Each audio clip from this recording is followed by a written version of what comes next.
Hello.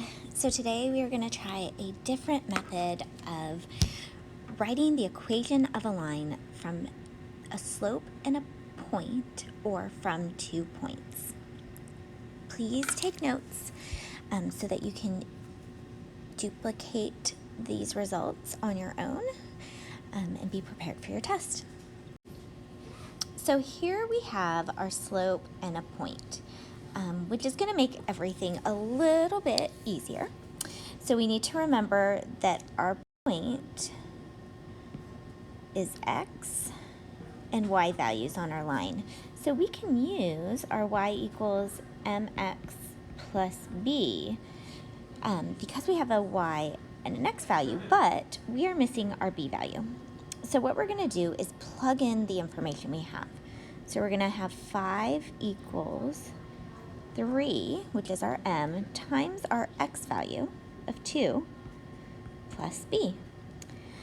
We're going to distribute that 3 times the 2, which gives us 6 plus b, and then subtract 6 from both sides, which will give us -1 equals b. Now that we have our b value, we can write our equation of our line.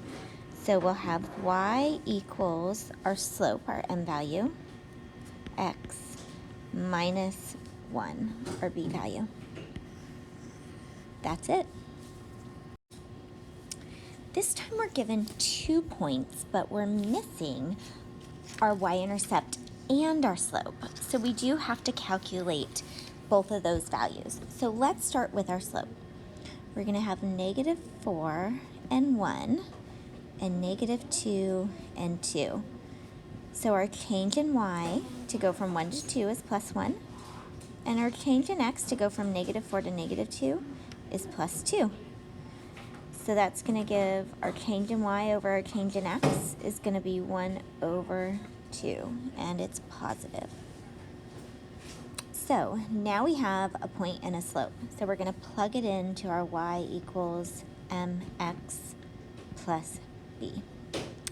So we're going to use our first y value, which is 1, equals our slope, which is 1/2, our x value, which is -4, plus our unknown b value. This is going to multiply to equal -2 plus b. And then we're going to add 2 to both sides using our inverse operations, which is going to give us 3 equals b. Now that we have our b value and a slope value, we can plug it into our y equals mx plus b equation. So we're going to have y equals our slope times x plus 3.